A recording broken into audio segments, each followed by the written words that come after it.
देखिए, इस वक्त मेरी मौजूदगी जंतर मंतर पर। आपको बता दें कि आज प्रोटेस्ट का 24वां दिन है और जो हंगर स्ट्राइक है उसका 16वां दिन है।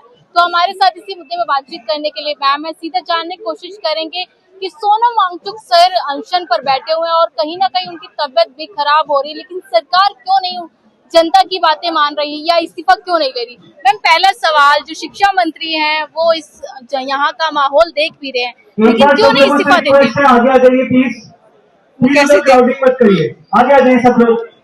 वो कैसे इस्तीफा देंगे, कोई इजाजत ही नहीं होगी इस्तीफा देने की। थोड़ा, लेकिन जनता ही तो सरकार को चुनती है ना। सरकार को जनता चुनती है, लेकिन चुनने के बाद क्या वो जनता की होती है, मायने रखता है। वो जनता के लिए काम कर रही है। आपको खुद पता है वो कुछ एक लोगों के लिए काम करते हैं, जनता उनके लिए कीड़े मकोड़ों की। सिर्फ वोट के लिए उनको जनता की जरूरत होती है, ताकि वो ताकत और मैंने पूरी संपत्ति पर कब्जा कर सके, सामर्थ्यवान बनने के लिए वो उनको जनता की वोट की पेपर लीक लगातार और 90 से ज्यादा पेपर लीक हो गई। सरकार में जवाबदेही तो बनती है ना मोदी सरकार की। जवाब आप कैसे सुनना चाहती हैं? जवाबदेही अगर उनके लिए तो पैसा कमाना ही उनका मेन उद्देश्य है। लेकिन मोदी जी तो कहते हैं 140 करोड़ जनता मेरा परिवार है, तो परिवार की दुख दर्द तो देखना चाहिए ना। वो अपने परिवार के साथ नहीं रहे तो देश के परिवार के साथ क्या करेंगे, आप बताइए। उनको तो अपने परिवार के साथ भी लगाव नहीं था, तो देश के परिवार के साथ क्या होगा।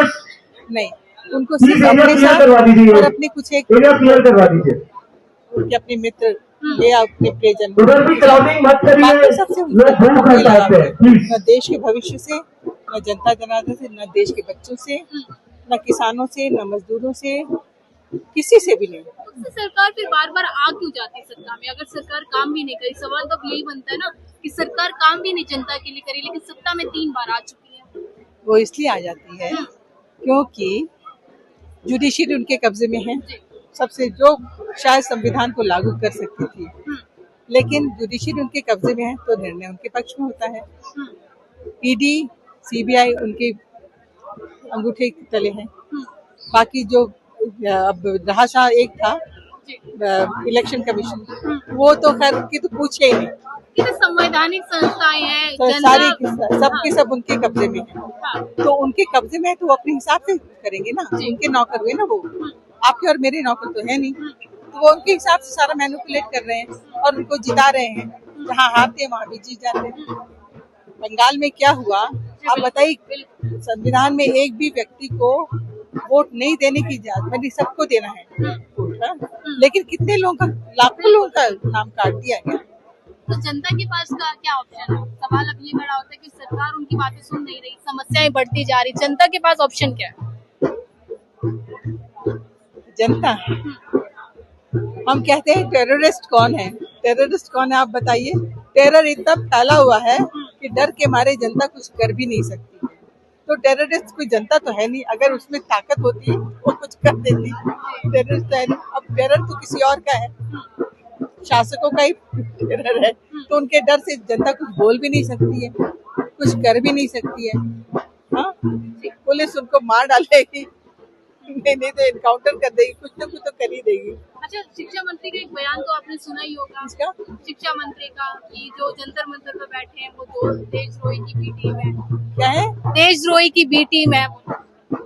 अब उनको सर्टिफिकेट देने का बहुत शौक है तो वो देते रहेंगे। मैं तो नहीं जानती ए टीम कौन है, बी टीम क्या है। अब ये पता चलना चाहिए कि हमारे जो देश के संचालक हैं वो कौन सी टीम में है, उनको तो पता होना चाहिए ना। उनको पता है कि ए टीम कौन है और बी टीम कौन है। आप कहावत है, बड़े न हो जाए गुणन बिन विरुद्ध बढ़ाई पाए, कहत धतूरो सो कनक गहनो गढ़ियो न जाए। अगर या कनक कनकते 100 गुने मादकता अधिकाय, यह पाए बोराए नर वह खाए बोराए। तो जहाँ ज्यादा कुछ आ जाता है ना, अहंकार आ ही जाता है, और अहंकार आने के बाद फिर वो एक नशा है।